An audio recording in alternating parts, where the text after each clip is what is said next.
consecutivos. Que durou? Quem ouve que durou? Consecutivos. Então Davi buscou o conselho do Senhor, que lhe disse: a fome veio por causa da atitude de Saul e de sua família sanguinária, por terem assassinado os gibeonitas. Por gentileza, o versículo de número 10, que diz assim: então Rispa, filha de Aia, tomou um pano grosseiro, um pano de saco, e escondeu sobre si um abrigo ou uma penha no alto de uma rocha, desde o início da colheita até cair a chuva do céu sobre os corpos.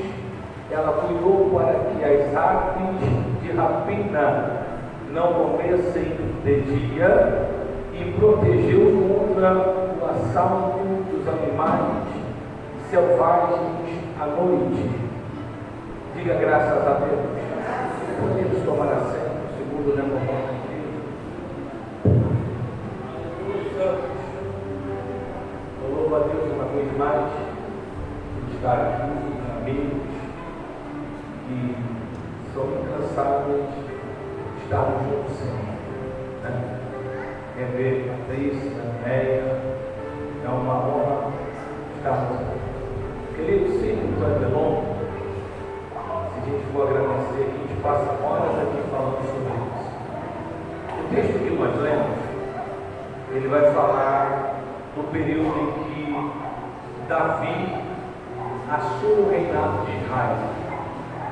Essa noite é o culto da família, é um culto voltado para a família.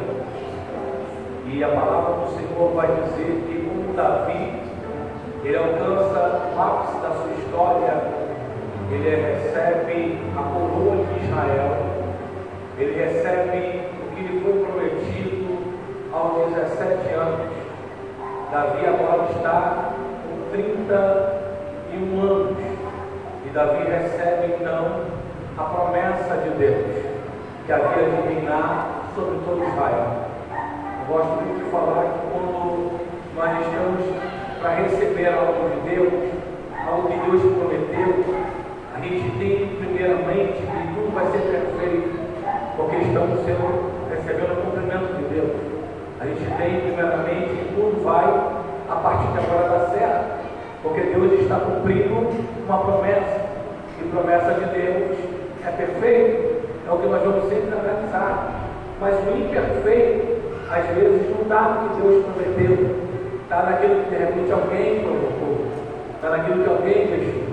O texto vai dizer por si mesmo que quando Davi reina, há uma fome em Israel durante 3 anos consecutivos. Talvez ao assumir o governo de Israel e ele vê que houve o primeiro ano de fome, ele vai entender, ele vai tentar mudar isso, talvez com um plantio, talvez olhando o tempo, talvez olhando a terra, talvez chamando especialistas, agricultores, para renovar aquilo do ano seguinte. E vem o segundo ano e acontece tudo de novo, nada dá certo, o plantio não está dando certo, a fome está dentro de Israel. De repente vem o terceiro ano e Davi, de repente, se fosse nos dias de hoje, chamaria os melhores engenheiros, chamaria as melhores pessoas para poder ver, observar o que estava acontecendo. E também pelo terceiro ano consecutivo, nada dá certo. Depois de 3 anos que Davi percebeu que nada estava dando certo, a Bíblia diz que ele foi consultar a Deus, ele foi consultar o Senhor, e o Senhor lhe deu uma resposta.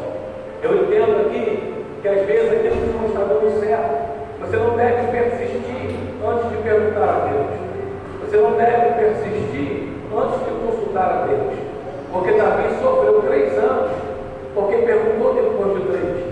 Mas se ele perguntasse depois de 4, ele ia sofrer 4 anos. Se ele perguntasse depois de 10, ele ia sofrer 10 anos. Mas se ele perguntasse no primeiro ano, ele só ia sofrer 1 ano. Mas ele esperou 3 anos. Depois de 3 anos, ele entendeu que estava dando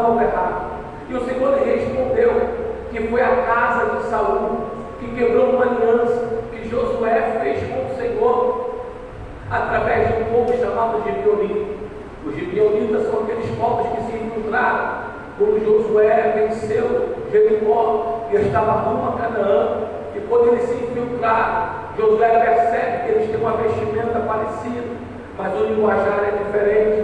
E quando Josué começa a perceber, vai dizer: quem são vocês que estão entre nós? E eles então vão dizer: não importa quem somos, nós estamos contigo. A única coisa que eu te peço é: não mate o nosso povo, porque nós estamos do teu lado e reconhecemos o seu Deus como um Deus grande.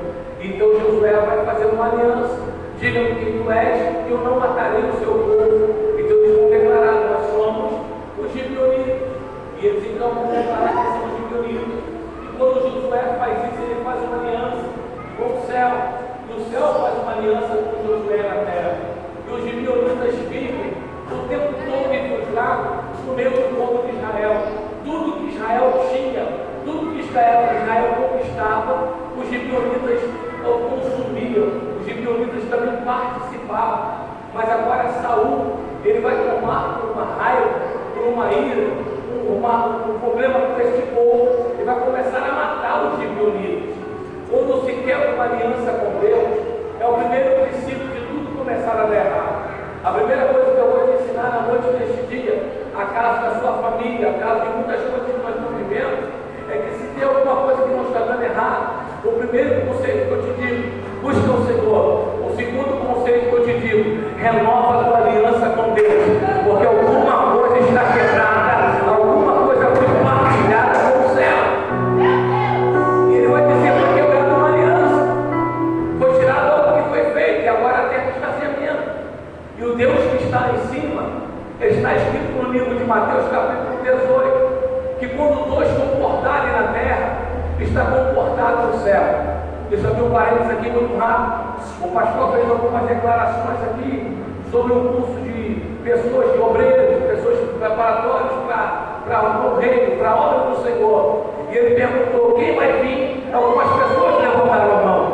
Cuidado, de repente é melhor você ser rebelde, não levantar a mão, do que você levantar a mão para aparecer e não cumprir a promessa que você está fazendo diante de Deus.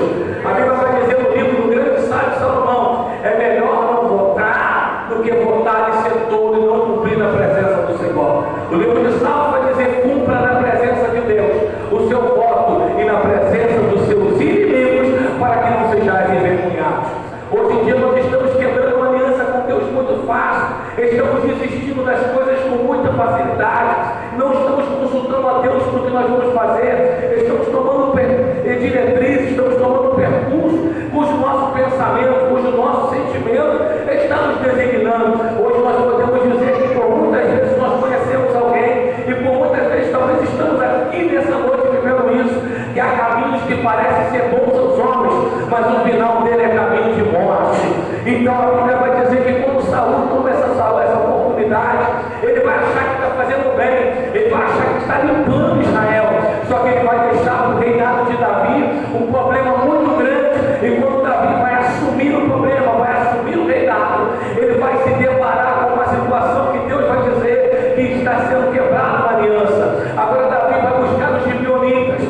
Quando Davi busca os gibeonitas, eles vão pedir da casa de Saul pessoas para morrer, pessoas para pagarem pela vida dos seus irmãos, pessoas para pagarem pela vida dos seus próximos. Então, diante disso, Davi vai separar 7 pessoas da casa de Saul. Dentro desses 7 tem 3 que são filhos de Mispa, uma mulher de Ai, uma mulher de Deus, mas era concubina de Saul, e esta mulher crescia no palácio. Davi vai separar tudo isso. O interessante é que no meio dessa contagem existe um homem por nome de Mefibosete. Não é o Mefibosete que morreu, que também era filho de Mispa, mas o Mefibosete, filho de Jonatas, filho daquele que cumpriu uma promessa com Davi, filho daquele que tinha uma aliança com Davi. Observa que ele vai ter uma aliança com Davi, e quando vai chegar na hora do livramento, Davi vai se lembrar da aliança que ele tinha com Jonas e vai dizer: este não pode ser morto, este não pode ser sacrificado, porque eu tenho uma aliança com o pai dele e ela não pode ser quebrada. Escute isso, estamos num culto de família.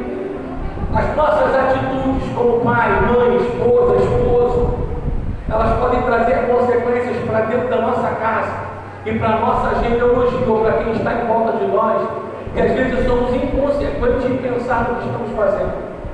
Às vezes somos inconsequentes de achar que estamos prejudicando alguém com alguma coisa. Às vezes é marido que prejudica a esposa e não sabe. Às vezes é a esposa que está prejudicando o esposo e não está sabendo.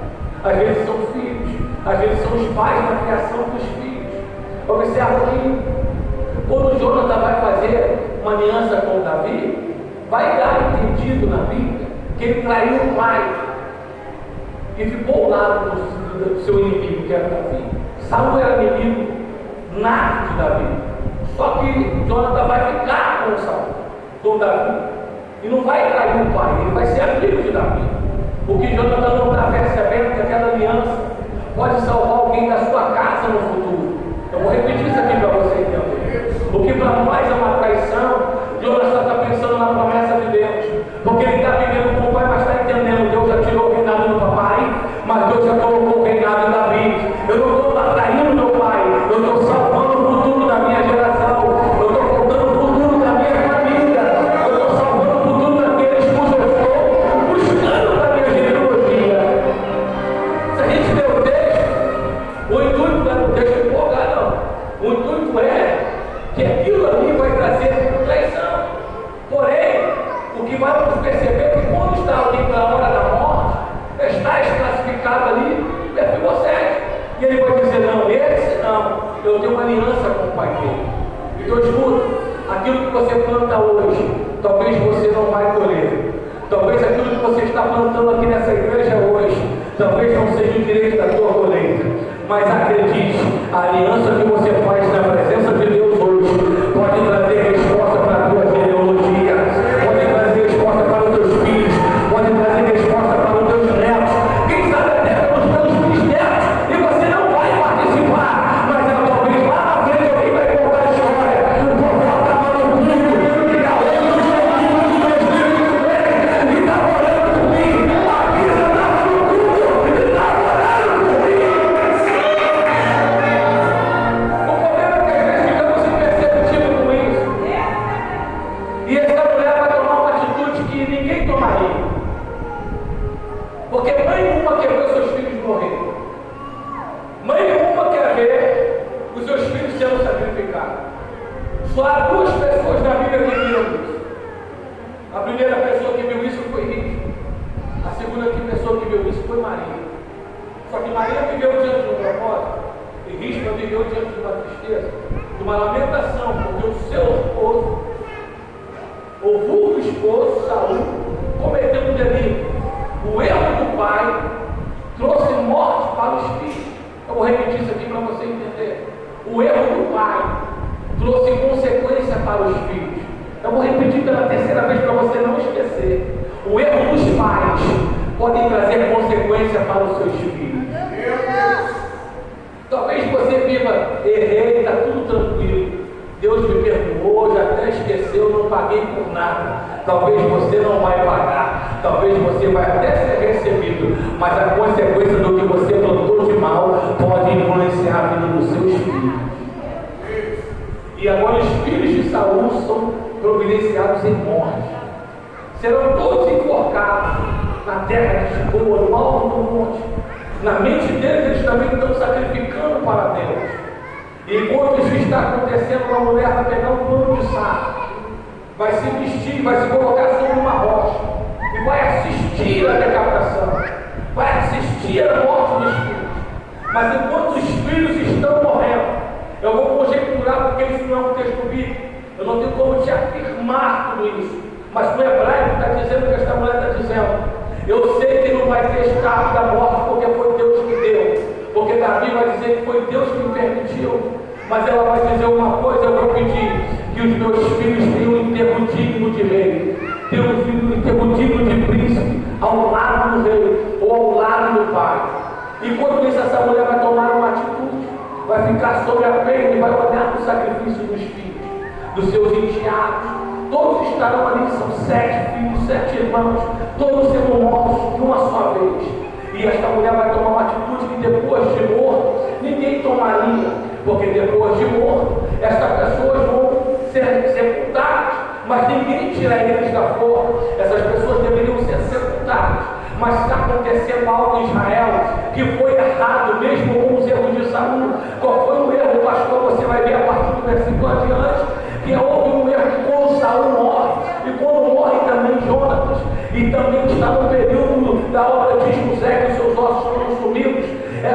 unindo os ossos desses homens para um lugar que são terras distantes de onde eles deveriam estar. Então agora elas não têm como enterrar os seus filhos no túmulo dos seus pais, porque Saul está sem túmulo, benjamitas estão sem túmulo, a história está sem túmulo. Então ela não adianta tirar da boca, porque ela não tem aonde colocar, porque não há túmulo para aquilo. Então ela vai tomar uma atitude que talvez nenhum de nós tomaríamos, porque depois de morto só resta morte, não tem mais nada a ser feito. Mas ela vai vivenciar algo que eu acho surpreendente, que pode dar livramento no meu casamento e no teu casamento, pode dar livramento para a vida dos teus filhos e dos teus filhos, pode dar livramento para a vida do nosso ministério. Há um aprendizado aqui tremendo por essa parte, eu quero ser bem sucinto ao te expressar isso. A Bíblia diz que Cristo ela vai tomar uma atitude, e a atitude que ela vai tomar, pastor, é que ela não vai permitir que as aves de rapina se aproximem dos cadáveres durante o dia, e durante a noite ela vai matá-los das mesmas feras. Mas preste atenção, qual é o horário que a ave de rapina vai chegar? Não tem hora. Então ela ficava o tempo todo vigilante. Talvez alguém soprava no ouvido: Rispa, está morto. Ela disse: mas eu vou guardar o sepulcro. Rispa, não tem mais jeito, mas eu ainda tenho uma promessa para realizar para os meus filhos. Talvez, quem sabe, tem esposa aqui. Talvez, quem sabe, tem casais aqui que o inimigo está chegando ao fim. Mas eu quero te dar uma notícia: se você desistiu porque alguém disse que morreu, continua no teu propósito. Porque o que estava em risco não era a morte, era o propósito. O problema é que estamos perdendo o propósito, estamos perdendo a dignidade. As pessoas estão se separando, casamentos estão se acabando, como se fosse uma coisa banal, normal. Mas o meu Deus, o teu Deus, ainda faz aliança com a família, ainda é o Deus do teu casamento, ainda é o Deus dos teus filhos. Deixa eu ver quem acredita nisso. Joga a tua mão para cima e dá glória a Deus. Por favor, me ajude, olha para a pessoa que está linda do teu lado e diga para ela: o meu Deus ainda é o Deus que preserva a família. Escute isso, Rispa. Ela vai vigiar as aves de rapina de dia.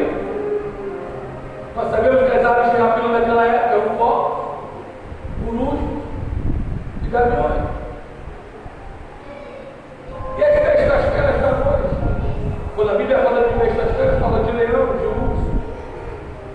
Animais que vinham de noite como lobo para comer cadáver, para achar comida. Então ela de dia vai vigiar as aves de rapina, e à noite ela vai vigiar as bestas feras. Mas que horas que eles vão vir à noite? Ela também não sabe. Você sabe o que eu entendo aqui? Que quem tem propósito não dorme. Então eu vou repetir isso aqui, porque Paulo vai dizer: desperta tudo sobre a indolência. Sabe o que Paulo está nos ensinando? O que Rispa viveu. Quem tem propósito não dorme. Está dormindo, mas está sonhando com um propósito. Está descansando, mas está debaixo de propósito. Estamos perdendo o propósito muito fácil. E Rispa não dormia com o propósito.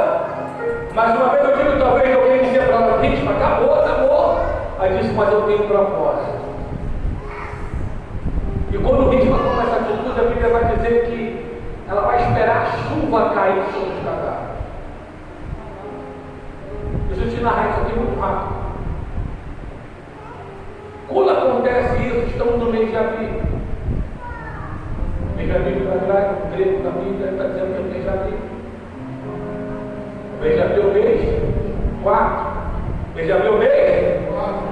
Mês de abril, mês 4. O período da seca era de abril a outubro. Estamos no mês de outubro. O mês de outubro é o mês? O mês de outubro é o mês? Então é simples a continha. 10 menos 4 dá 6.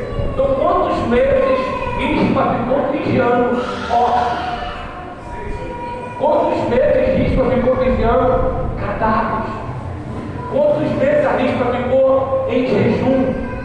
Quantos meses a Rispa ficou debaixo do sol escondante por sede? Mas isso não era o importante. O importante era o propósito. Você sabe qual é o nosso problema? É que quando a gente está em propósito, a coisa acontece ao contrário, a gente tem o hábito de logo desistir do propósito. Ninguém negava que essa mulher tinha tudo para desistir do propósito, mas ela vai permanecer no seu propósito. E propósitos são coisas que Deus faz e que a gente não entende, que ainda que possamos ser surpreendidos, é o Deus que nós estamos servindo aqui essa noite, que conhece a minha, a tua história e toma conta da nossa vida. Diga graças a Deus. Deixa eu te contar um negócio aqui em 3 minutos.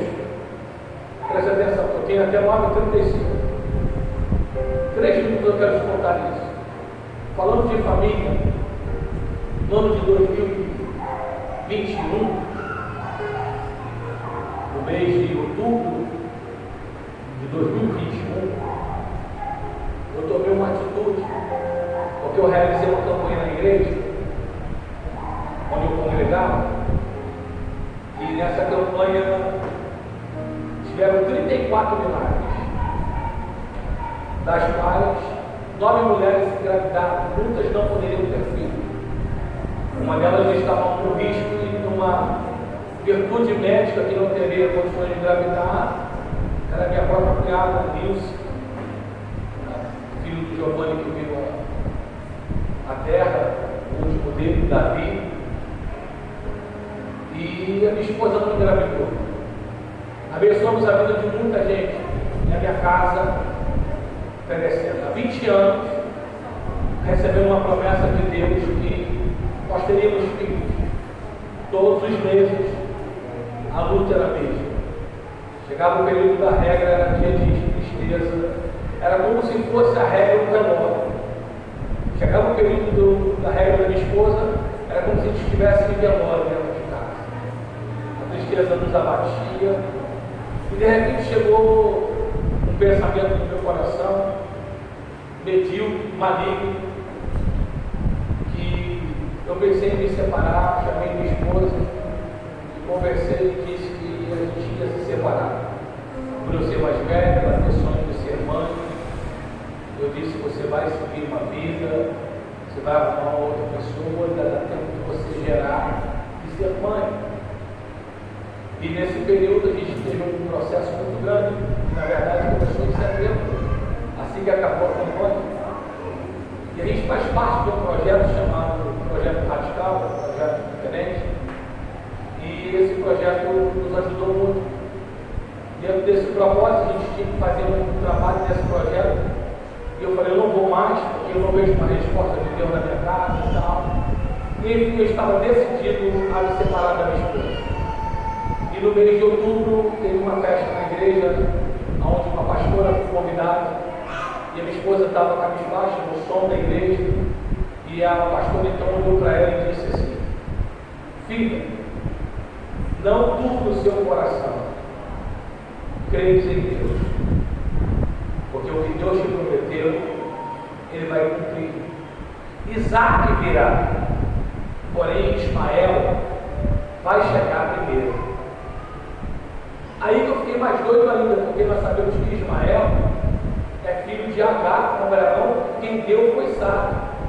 Falei: Deus, será que agora eu vou ter que arrumar um varão para minha esposa? Eu fiquei maluco, eu vou Bíblia, eu gosto de Bíblia. E a Bíblia, ela estava dizendo isso para mim, eu falei: que é isso? E eu comecei a olhar, a conversar, eu disse: não é possível. Mas eu confesso que eu comecei até a olhar para as pessoas, eu falei: pô, esse cara tem uma igreja, parece comigo pelo menos, mais ou menos a minha estatura. Eu não sei o que Deus está fazendo, porque eu nunca vi uma profecia assim. Quando veio no mês de novembro, tinha um projeto novamente. E eu falei: eu não vou mais, eu estava disposto a me separar. Eu falei: agora eu vou me separar mesmo, porque ela vai com a vida com uma pessoa, engravida, volta para mim, não é do tempo, porque eu me separei. Ela está sozinha, depois a gente casa de novo. Aí tinha um projeto em novembro, eu falei: não vou. Uma das pessoas que são membros do projeto me ligou e disse assim: pastor, esse convite para o senhor fazer tal coisa, o senhor está dizendo que está incapaz. Eu não sei qual é a sua incapacidade, mas eu estou te convidando porque Deus mandou. E a minha esposa então disse assim para mim: filho, vamos dar, ouvir a voz de Deus só uma vez, tudo bem, mas acabando o projeto, acaba tudo na nossa vida. Eu me separo de você para a gente entender o que Deus está falando. Se é comigo, é contigo. Se eu vou engravidar outra pessoa, eu vou voltar, não sei o que vai acontecer. E ela foi para o projeto, e onde ela não podia passar, ela acabou um dia passando junto comigo. E nesse projeto ela fez uma oração. E ela falou com Deus que Deus trouxesse ela uma resposta, que fosse do ventre ou não do ventre, mas que Deus não nos separasse, porque tínhamos uma promessa. Já há 20 anos de casal. Quando nós descemos do projeto, que é um monte, e quando nós descemos daquele ambiente de oração, de trabalho, ela me abraçou, me parabenizou pelo papel que eu executei, e eu peguei o celular. Quando eu peguei o celular, tinha uma mensagem. Uma missionária que fazia parte da nossa igreja estava dizendo: pastor, eu estou fazendo uma depilação na casa de uma senhora, e essa senhora tem uma criança de 5 meses, e ela recebeu essa criança da mãe com 2 meses, o pai sumiu, são todos 2 drogados, e ela está pagando uma pessoa para tomar conta da criança, mas ela tem muita despesa e a criança não é bem cuidada, e diante da criança que não é bem cuidada, ela não quer mais fazer assim, ela queria pegar essa criança e deixar com alguém que ajudasse ela a formar o caráter dessa criança. E na mesma hora eu me lembrei de você. Eu liguei para ela e disse: missionária, não brinca com isso, porque isso é muito sério. A senhora conhece a nossa história, a nossa busca. Aí disse: não é brincadeira, olha a foto. Aí me mandou a foto. Aí quando ela me mandou a foto, eu me emocionei muito. Aí eu tinha uma amiga, eu peguei a foto, eu mandei para uma pessoa que era de muito chegada. E falei: isso aí que Deus está trazendo para a gente, está nos presenteando com um menino. Ela falou assim: olha para as pernas dele, parece que ele é aleijado, por isso que ela está dando. Ele parece ter defeito no osso, por isso que ela está doando. Ele parece ter cheio de problema, por isso que ela está te entregando.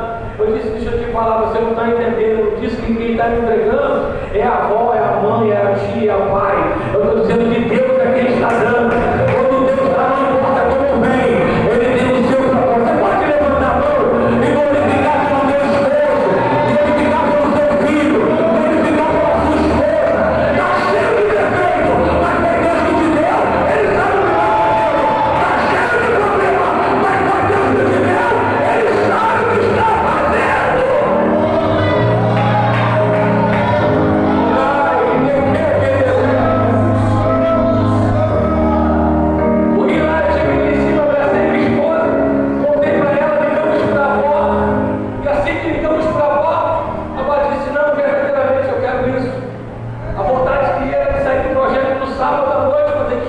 Até domingo, 3 horas da tarde, para chegar em casa. Resumindo, quando chegamos em casa, fomos lá na casa dessa avó, o menino estava dormindo 5 meses. 5 meses e 20 dias. Ele estava dormindo. Ele dormindo, chegamos ali, conversando com ela. Ela disse: não, eu sinto no coração vocês. A minha esposa deu um abraço nela, logo em seguida o menino acordou. O menino acordou, olhei para ele, ele olhou para mim. Eu tentei pegar, ele me estranhou. Ele olhou para minha esposa olhou para ele. Ele estendeu o braço e abraçou ela. E aí a gente começou a se emocionar e perguntamos para a avó: nós vamos levar ele para a igreja hoje, o que a gente fala? Porque vamos aparecer com uma criança de 5 meses que ninguém nunca viu. O que a gente vai expressar para aquela igreja? Que eu vou apresentar ele para Deus. Diante do que a senhora está falando, ela disse: então a partir de hoje diga que você é pai de Gael e que Jaqueline é mãe de Gael. Você pode exaltar o nome do Senhor? Deus vai cuidar da tua casa, Deus vai cuidar da tua família. Se você tiver propósito, Deus vai cuidar da tua casa, Deus vai cuidar da tua família. Não vai separar, não vai acabar, não vai destruir. Deus vai resgatar o que te perdeu. Deus tem poder para poder realizar aquilo que está estabelecido no teu pensamento, no teu coração. Confesso que embaixo, quando cheguei na minha casa, contei para a minha sogra o que estava acontecendo, meu sogro. No dia, na hora, eu escutava o pastor Júlio também estava presente, falei: rapaz, isso é doideira, isso não é muito bom assim não, cuidado. Mas a certeza que a gente tinha era que era Deus que estava realizando esse propósito. Que você não pode perder o foco, o propósito. Deus sabe como cuidar de tudo. Quando você pensar que está tudo acabado, que tudo está morto, que não tem mais jeito, Deus vai estar com um propósito e uma presença muito grande. Quando eu estava pregando em Campos, no encontro de casal, uma pessoa disse assim: olha, esse menino até pode estar com vocês e ser com vocês, mas Deus lhes manda te dizer que o Isaac ainda está vindo. Eu falei: eu recebo em nome de Jesus. Eu tive um sonho tem 2 semanas. Eu vi um menino muito bonito, de olhos verdes, tá? Que olho lindo aquele menino tinha. Pensa no menino moreno, nem de olho verdinho. E ficava no meu colo, abraçava meu filho e brincava comigo e com ele. Quando chegou ontem para pregar em Campos, eu recebo essa promessa. Aí alguém está dizendo, como a minha irmã disse, vai ser pai avô, não importa a minha idade. Abraão foi pai com 99 anos, quem sou eu que não posso ser com 52? O que vale é o propósito e a promessa de Deus. Eu vou encerrar a mensagem aqui para mim não passar do horário, porque já foi ensinado aqui que nós temos que aprender o tempo. Quando o risco toma essa atitude, vai chegar no coração de Davi, porque Davi pensa que quando ele cumpre a promessa de Deus e mata os filhos de Saul, entrega os reunidos, tudo tem que dar certo, sim ou não? Quando você cumpre tudo tem que dar certo, sim ou não? Só que nada está dando certo de novo. Aí Davi vai perguntar: e por que não está dando certo? Porque tem uma mulher que está em oração sobre cadáveres, e enquanto ela estiver orando, não tem como ninguém realizar nada na vida dela, não tem como Deus fazer nada na terra. A Bíblia vai dizer que depois que Davi descobre isso, ele vai até Rispa, e a expressão é que eles vão trazer os cadáveres de Saul e de Jonatas, vão enterrar na terra de Benjamim, como diz o seu pai. E vai chegar no ouvido de Rispa que isso está acontecendo. Quando isso está acontecendo, Davi vai procurar colocar a casa em ordem. Quando Davi coloca a casa em ordem, a Bíblia vai dizer assim: e depois disto, aplacou Deus com a terra. Eu vou repetir isso aqui para você entender. E depois disto, aplacou Deus com a terra. Eu vou tentar estudar e aprender sobre o que é isso. A terra nós temos por entendimento que ela é redonda. Dizem pela NASA que a terra é redonda. Porém a Bíblia vai dizer que o Evangelho vai ter que ser pregado aos 4 cantos. E por aquilo que é redondo não tem canto. Mas eu não quero chegar nisso agora. Deixa para os professores de quarta-feira explicar isso para vocês. Deixa essa bomba aqui para vocês perguntarem para ele. Se é redonda, por que é 4 cantos? Então preste bem atenção aqui. Dentro desse propósito, a Bíblia vai dizer que é redondo, Deus está aqui. Se Deus está aqui, a terra está aqui, Deus está distante da terra. Porque Isaías capítulo 59 está dizendo que o que separa o homem de Deus é o pecado. Deus está vendo que a terra está em pecado, está com problema, então Deus está separado da terra. Davi arruma a casa. Preste atenção, não tem como Deus abençoar a minha família se eu não arrumar tudo que eu preciso. Não tem como Deus me dar uma casa se eu não sonhar com a casa que eu quero ter. Não tem como Deus me abençoar com um projeto de casamento para quem é solteiro se eu não tiver um projeto daquilo. Eu preciso ter projetos diante de Deus. Deus é um Deus que arquitetou a terra. Deus arquitetou os projetos que Ele fez. Ele não fez por brincadeira o primeiro dia, o segundo dia, não. Deus já sabia o que Ele ia ter de fazer. E muitas das vezes nós estamos na nossa família sem saber qual é o nosso posicionamento nela. Davi, quando ele arruma a casa, a Bíblia vai dizer que depois disso, aplacou Deus com a terra. Olha para cá rapidinho, encerra aqui agora. Deus está aqui, a terra está aqui. Davi coloca tudo em ordem. Olha o que Deus vai fazer. Deus vai pegar a terra e vai fazer isso aqui. Vai abraçar a terra que Davi está tomando conta. Vai abraçar Israel. E o texto logo após, no capítulo 21, vai dizer: e nunca mais houve fome em Israel no reinado de Davi. Eu vou repetir isso aqui para você entender. Davi arrumou a casa. No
Glória a Deus.